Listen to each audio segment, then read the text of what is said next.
Hi Neil, how's it going? Good, thanks, Emma. How are you, love? Yeah, good, thank you. Got all the kids tucked in? They are, only just. One of them reckons he's not ready for bed yet, but, he's been grumpy all day, so I think he probably is. How old are they? I've got a 5.5-year-old and a 2.5-year-old. Ah, the terrible twos. Oh, yes. He's not the one that's the problem, it's the other one. Okay. Has he started with Y yet? Oh, not yet, no. That joy's yet to come. That lasts for about 2 years, I reckon. It did with mine. That's it. Oh, gosh. So, you and your sister were bushwalking and you had an encounter. I did, my goodness. And yeah, I had my sister with me, so we were both, watching it as it came out, from there's a creek that runs, I don't know how well you know Belair National Park. I do. And yeah. we've had, been close to a dozen sightings from either in there or near there over the last 5 years. Yeah, right. I spoke to a neighbour this afternoon because I was up in the park with the kids at the playground, the Savo, and I mentioned it to her and she's like, yep, her dad reckons he's seen them several times, and she reckons Eden Hills as well. There's, the bushland that kind of goes down the hill there. Yep. So what happened anyway? When was this? So, it would have been about a week ago, week and a half ago. Yep. And yeah, it was sort of, what time of day? Like nearly 1 o'clock in the afternoon. Yep. And we were nearly out to the entrance of the park, like the main entrance on Upper Sturt Road there. Yep. So there's a creek off to one side, and it came from sort of down in the creek area, and it just sort of sauntered across the road and stopped in the middle of the road, like in the national park. Yep. And kind of had a little look and sniffed the air here, there and everywhere, and then it kept going across the road off to the other side and disappeared into the bushes. And we were just like gobsmacked because we didn't recognise it as anything we knew. Sure. So that was kind of the alarm bells that were going off. We thought it was like a kangaroo to start with because it was that sort of colour. Like It was a browny sort of grey colour.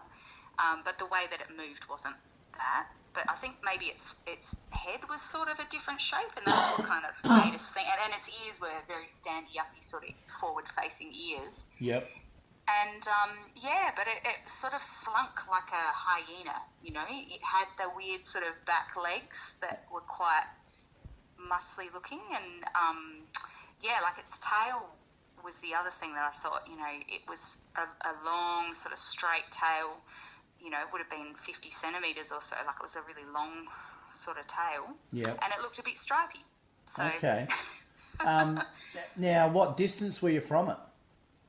Oh, like, I don't know, 20 metres. Yep. Like it was we got a really good look at it. And it stayed very low to the ground as it walked as well. Yep. It was just really unusual. And it didn't, you think it's a stray dog or a fox or something, but it was bigger than foxes that I've seen. Like, I don't know how big foxes get, but usually they're pretty slim. Sure. And this seemed to be sort of bigger build than that. Yep. Yeah. How long do you think you saw it for? Oh, it would have been a few minutes, so after it went off of the road, to the other side, I could see there was a crow sort of swooping at it, and so Jess and I, we followed around a little bit because you could get through to where it was, and it was just, sniffing around at things on the ground. So we watched it for a couple minutes, but it was sort of further away then. Okay, you were above it looking down. But yeah, and then it got scared off a bit by the crows, I think, and it sort of jumped up towards the Belair railway station way, like it headed up the hill, and then we lost sight of it. So it's sort of going down the creek, not up the creek. Yeah, that's right. Yep. Yeah. And what did your sister say? Oh, yeah, well, we were both like, what was that? And then in my mind, because we're trying to, when you see things like that, you try and your brain categorises. It's like, is it this, is it that? And then it registered in my head. I'd read on the Blackwood Buzz community pages about someone who, thought they'd seen something that was a bit strange, and, people up further in the Adelaide Hills thinking that they've seen, Tassie tigers along their walking track, that they've seen them a couple of times. And Yep. yeah, and I was just like, whoa, maybe it was something like that. Because, I'm just, I'm not someone who's not familiar with animals. Like, I've seen dogs and foxes, and it seemed like something I'd never seen before. Yeah, it stood out. Yeah, definitely. And the thing that sticks in my mind was its shape of its head and body, and that it was the way that it moved in particular was not like something I'd seen before. Did you notice if the hair was short, long, shaggy? Yeah, definitely. No, it was short. Yep. Haired. Yep. Okay. Yeah, it wasn't shaggy at all. Its ears were, not as long as a kangaroo's ears, but not floppy either. They were definitely forward facing and erect. Yeah. If you had to compare it to a breed of dog as far as size goes, what sort of size would you say? So, if probably a little bit bigger than a Kelpie, but not as big as like an Alsatian. Okay, yep. Yeah, sort of in between those Maybe two sizes. sizes. Sort of Labrador size? Yeah, about that. Yep. Yeah. And you said it was like that browny grey sort of colour? Yeah, that's right. Sort of that, a bit like dingo colour. Okay. Because I've seen dingoes, but not as orange, light and bright as that. Like a cross between that colour and more towards grey. Bit like kangaroo sort of colour. Yep. Yeah. And this, you obviously walk there regularly. You don't live too far from there? Yeah, I'm 5 minutes from the national park. Okay. Someone put a photo up in our group the other day of the golf course right near there, where something had started digging a lair in one of the sandhills on the golf course. Oh, no way! Yeah, it was. Like, I wasn't about to jump to conclusions and say it was definitely a thylacine that was digging a hole, because they're a rather shy, elusive animal. I can't imagine one digging a lair in the middle of a golf green. Interesting. But I've learned over the last 8 years to never say never. Yeah. Yeah. I was in South Australia for about 7 years, and I came back to Tassie in 2019. And in that time, there was probably 7 or 8 sightings up around Belair National Park. Yeah. But historically, they've been seen at the top of Unley Road and over near Skye. And around the back of Brown Hill Creek, when that dead end road that goes right up towards Crafers there at the back. Yeah, yep. They've been seen up there as well, and Upper Sturt. So, clearly something going on up there. I think so, even, who knows what it is, but definitely wasn't, as I said, it wasn't anything that I've seen before, put it that way. Sure. And I don't discredit that, how can you know that something's completely extinct, especially like on the mainland where there's, space everywhere. Yeah. It's just, I think it's pretty impossible really to say that something's completely gone when it could be around still. I don't know. Yeah, well, I think the extinction model has got a lot of holes in it, really, because things keep popping up and becoming unextinct on their own quite often. Yeah.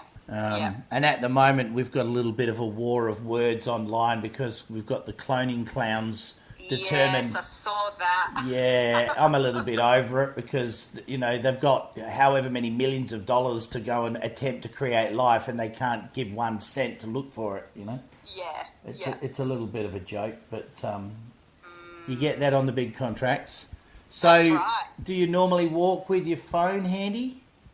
Yeah, so we did take some video footage of it. Oh, you did? Which I'm happy to send through to you if you want. Yeah, I wasn't quick enough to get my phone out, like when I saw it on the road when it was closest to us. Yeah. But when it was just sort of hanging around off to the side and we sort of walked along to try and see it a bit better again, we took a little video of it, so I can send it through to you on Facebook Messenger and you can have a look and tell me what you think. Could you email that to me? Because Messenger shrinks everything. Oh, yeah, sure. So hang on,